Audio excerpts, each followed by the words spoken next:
I say this with love, you're being cheap. There's a lot of cheap folks out there, and I'm one of them. But I also don't want people to know I'm cheap. Being on a budget doesn't mean that your home has to look like it's on a budget. So I've got a lot of design secrets that are gonna help you avoid the mistakes that are currently making your home look cheaper than it needs to. We're gonna scrub the cheap right off of you. We're gonna scrub it right off of you. Today, we're not only gonna be learning, but we're gonna make things fun, and we're gonna play a little game by the name of Spot the Cheap. I've collected some real life examples from our friends over at Reddit. Real homes, real mistakes. I'm gonna show you guys exactly what's making these spaces look cheap and how to fix it. Our first space, here we have her. First, we have to note that their natural lighting situation is phenomenal. Sometimes it's not a design thing, it's just a setting thing. Someone else's space might just look that much better because they have space with natural light. And this space does look very good because of that. A few of the things that are still making this room look a little bit on the cheaper side, they have two art pieces here that are on canvas. Anytime you have a canvas that isn't framed, it's gonna look a little bit cheaper and it's gonna look way better if it is framed. So if they got those framed, that would be huge. I'm really not a fan of any rugs with shag. Not only do they look cheap to me, but they're also really hard to clean and they just like hold in all the dust and crumbs. It just kind of gross me out. My recommendation when you're looking for a rug that's gonna look really nice is to get something that has like a more flat weave and doesn't have as much pile. Not only do they look a lot better, but they're a lot easier to clean. They can be just as cozy and nice to walk on. Same goes for their throw blanket. Anytime that you're using a blanket for display or as part of your decor,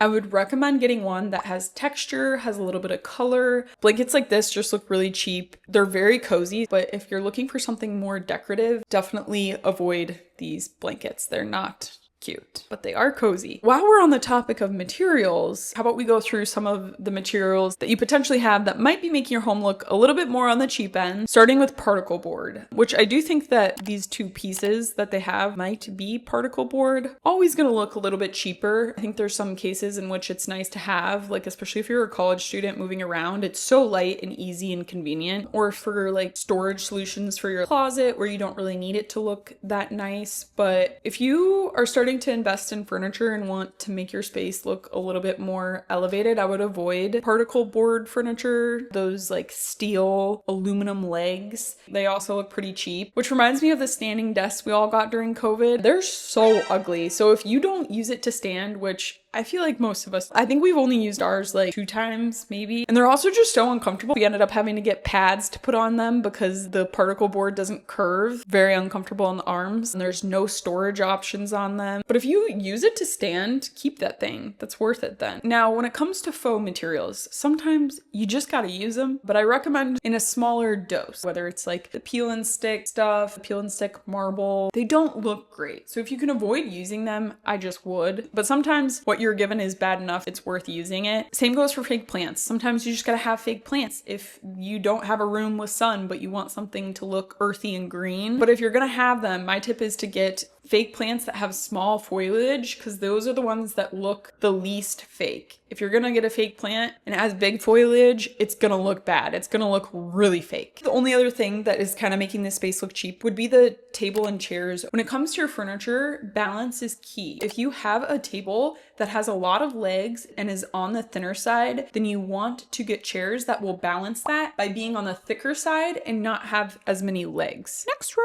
In this room, we have a pretty blank canvas, and what's making it feel that way is their lack of texture and layering. Layering and texture is where you really bring in design and where a space really starts to feel intentional, cozy, visually interesting. This is when people are going to be like, wow, this is a cool space. Probably one of the harder things to learn how to do. An easy way to think about it is combining different elements together. Pillows, artwork, lamps, a rug, and all of those things together are going to create a lot of depth. There's a few ways that they could bring in layering and texture here. I would recommend to get some curtains up and then also add some art above their wall. I would bring in those sconces that they have and highlight that around their art piece, and then add some lamps. Go big with the art, go big with the lamps, and then go bigger with the rug. The rug is also just too small. At the end of the bed, if you have a white bed especially, I would definitely add some sort of textured blanket. It just creates a vibe. Look at these different spaces when you have like a little bit of something at the end of your white bed. It makes it feel put together. It makes you look like a design wizard. Get a blanket, something that you really like, because that will kind of be one of the focal points in your room. When you're adding those things into the space, not only are you creating a lot more depth by layering, but hopefully you're picking out things with different textures that have different notes. Oh, and then another thing making people's rooms look cheap is just not having a headboard. You could do so many fun things with headboard. You could do a wall-to-wall headboard. You could do a really tall headboard. You could pick a really fun pattern that's going to be the focal point of your room headboard. There's a lot you could do with a headboard. Something I've been seeing a lot in these rooms that I've been looking through is the beds look really flat. They look bad. Your bed is the centerpiece to your bedroom, so it's really important to make it look good. The biggest tip to make your bedding not fall flat is to go one size up on your bedding. So if you have a queen bed, get a king comforter, and then get pillows that are going to be almost too big for your pillowcases. Think fluffy, think bigger, luxurious cloud. That's really all for this room. Another mistake that can really make your room not only look cheap, but feel very off is the problem that we're seeing in this room. And that is having all of your furniture up against the wall. I see it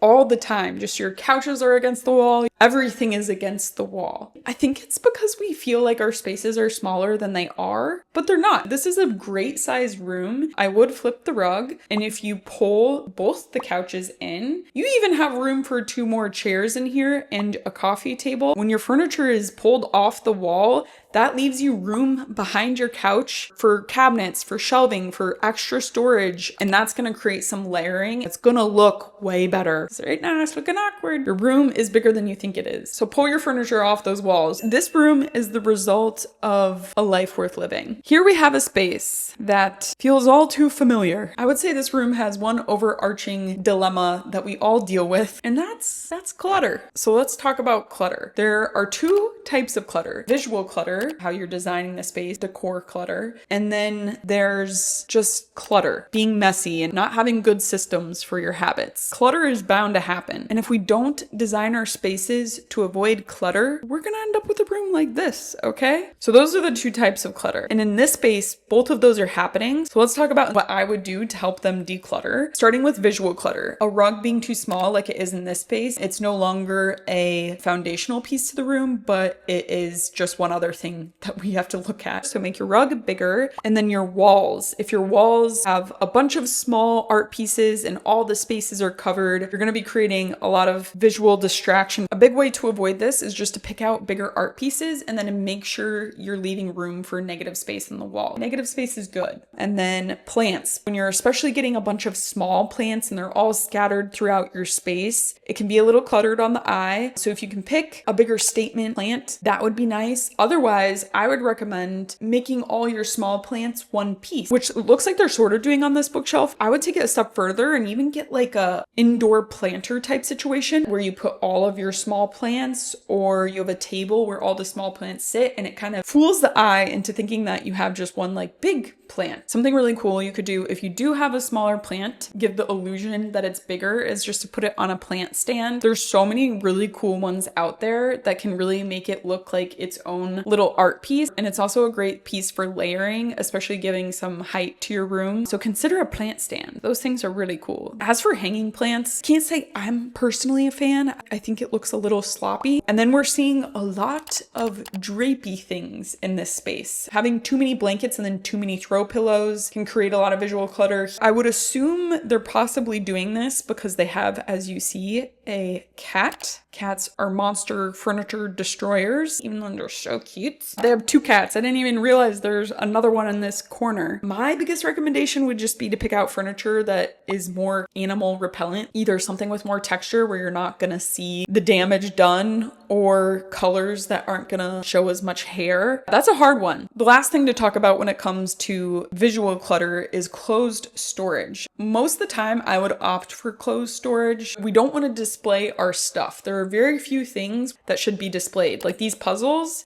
maybe 1 or 2 puzzles, like the really cool ones. Unless you have a shelf that you specifically want to style with decor and things that actually look nice. But as for the games that they have here, those aren't decor items, so you don't want to have open shelving. There's a lot of things people think are decor that just definitely shouldn't be decor. Posters, not in frames, are not decor. Flags, not in frames, not decor. Empty liquor bottles, and then string lights. There's other really cool lighting options that look much better than string lights. Those are the big ones that kind of seem like they are decor, but they're just not. There's still another thing I'm seeing in this room that's creating visual clutter, and that's stacking your furniture all together in one line. It's all just one big messy thing. Make sure that you have some separation and negative space in between your furniture. Other spaces where I see a lot of design clutter happening is on your mantle. Make sure to pick out a few pieces, but then leave some negative space. In your kitchen, when people are decorating above their cabinets, that's a space you probably want to avoid decorating and just have that space be negative space. And it's hard to dust up there, so avoid areas where dusting would be hard. That's a good way to leave negative space. So those are the big things causing a lot of visual clutter. So now let's talk about how to avoid just general messiness in your home. The trick to this comes down to design awareness, just knowing what your habits are and designing accordingly. When designing, you should plan first, style second. Essentially, the function of the room and how it's going to work for you should be planned out before you decide the aesthetic of the room and what it's going to look like. You should be picking for your habits and how you're going to work in the space, and not just because something looks pretty. Just because a coffee table looks really cool doesn't mean it's going to stay looking cool. Is it going to get dirty really fast? Does it have any storage solutions? A few things that can make it easier to avoid a messy house is a lot of closed storage, kind of like we talked about earlier. When you're picking out side tables, when you're picking out a coffee table, consider how much stuff you have. Should you be picking out a coffee table that has storage options for you? Otherwise, it's going to end up out in the open and it's going to look bad. If there's a spot where a lot of clutter and things start to build up, put a basket there, put a tray there where all of that stuff can gather in one place. And then to the eye, that's one thing, and it's not a million things that are visually distracting. It's crazy how quickly things can start to look more put together if you just give things homes. This is a trap that I see a lot of people falling into, and it's hard not to. There's a lot of times where there's an awkward space in your home, like here they have this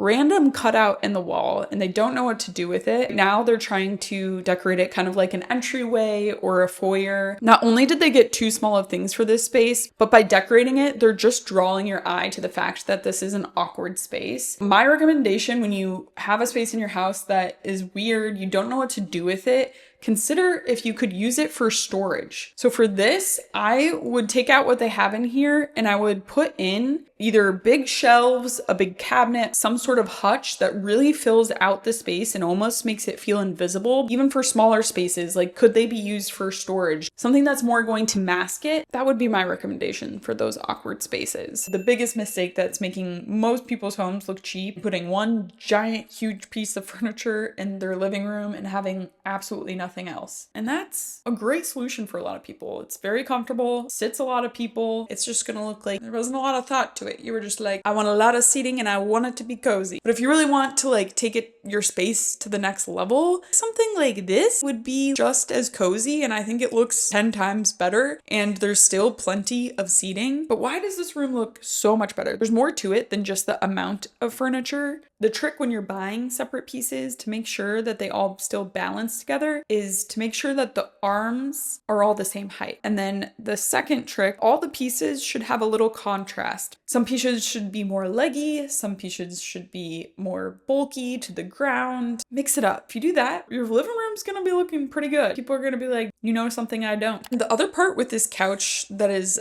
really diabolical is the amount of cushions that are on it. There are a lot of couches these days with just too many cushions and they're too fluffy. Like the cloud couch, I think it is, looks great in the store. But then in reality, when you see these in people's homes, they just look so messy and bad. If you really want a nice clean look for streamlined, as few cushions as possible, and ones that are on the sturdier side. It is an investment, but it's your couch. It's probably one of the, other than your bed, one of the pieces of furniture you use the most. So it's worth investing into and waiting to invest in the right one. When you're tempted by those fluffy looking couches, just think one sit of the tush, gosh, this thing's gonna look like mush. Another mistake people make a lot with their furniture, we've all seen it, the furniture sets, the matchy furniture sets, which is kind of the problem you run into when you get just one piece of furniture. It's kind of the same problem. There's no dimension or contrast or anything interesting going on, and you can tire of them really quickly. It's one thing to tire of one piece. When you don't like your whole set, then you have to go out and get all new pieces of furniture. That's not fun. Those are the precautionaries when it comes to furniture. A lot of people make the mistake when they have carpet in their room that they just don't need a rug. A rug is pretty important even if you have carpet. You should really think of the carpet as the foundation of your room. It makes the whole space feel put together. For the size of your rug, typically the rule of thumb is to have a rug big enough for at least 2 of the legs of your furniture to be able to sit on the rug. The third mistake in this room is just not having any lighting other than the overhead lights. And then they have this dinky little lamp. Exposed light bulbs, I wouldn't recommend it. Honestly, a hazard. You want to create ambient light. Cover those bulbs, cover them up. I don't want to see your exposed bulbs. That is rude. Lighting is like the jewelry of your space to create some mood and like extra energy. Typically, it's recommended that you have at least 2 to 3 light sources. Lamps can be a great way to create height in your space, good way to create dimension and some layering, a variety of them. Shaded lamps, standing lamps. Then you'll have like quite the vibe. Let's take a look at the table. When it comes to having a centerpiece, whether it's on your coffee table or on your dining room table, you should really consider the scale and proportion of the centerpiece to the table that it's on. For this, when you have something that's a little too small, it makes it look pretty out of place. The trick to making this look better is to style according to the length of the table. Add a few more bowls or a vase or some books that give the centerpiece some more length. It doesn't need to be like one individual piece that's the same length. And then finally, we're gonna look to the windows. They're blinds. I don't think anyone likes these kind of blinds. I think they're given them in a lot of rental properties and apartments. These are never good, but it's actually a pretty easy fix. There's a lot of affordable and easy options that are rental friendly out there these days. I would recommend putting some Roman blinds in there. I think it would look really nice and make the space a lot cozier. You don't necessarily need curtains, but curtains always add a little extra oomph to a space. But yeah, even just Roman blinds here would be 10 times better than these. They look cheap and they are cheap. Now, if you like the way your home looks, you shouldn't listen to me. It is your home, and if you like it, that's all that matters.